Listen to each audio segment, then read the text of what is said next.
नमस्कार. 8 डिसेंबरपासून वर्णमालेचा जप आपण करत आहोत.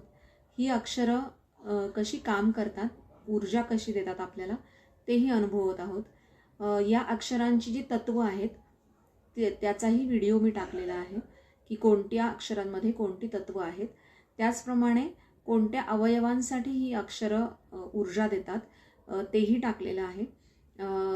आता एकच फक्त गोष्ट आपल्याला लक्षात ठेवायची आहे की ही जी अक्षर आहेत ती मनातल्या मनात म्हणून उपयोग नाहीत, तर मोठ्यांनी ही अक्षरं म्हणायला पाहिजे, जेणेकरून आपल्या शरीरातील पंचमहाभूत आणि या अक्षरातील पंचमहाभूत यांचं घर्षण होऊन ती ऊर्जा आपल्याला अनुभवता येईल.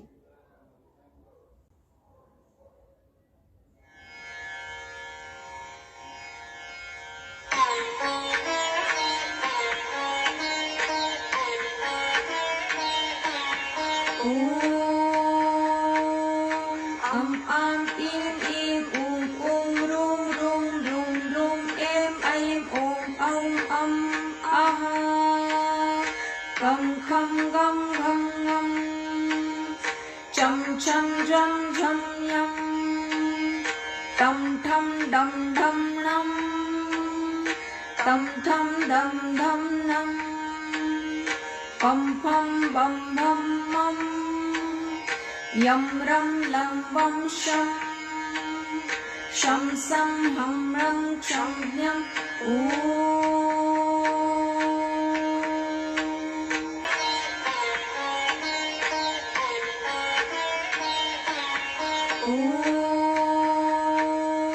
अम आम ईम ईम rum rum rum rum em aim am aha gam kham gam gam gam cham cham jam jam yam tam tham dam dam nam tam tham dam dam nam pam pam bam bam mam yam ram lam vam sham sham sam ham ram cham nyam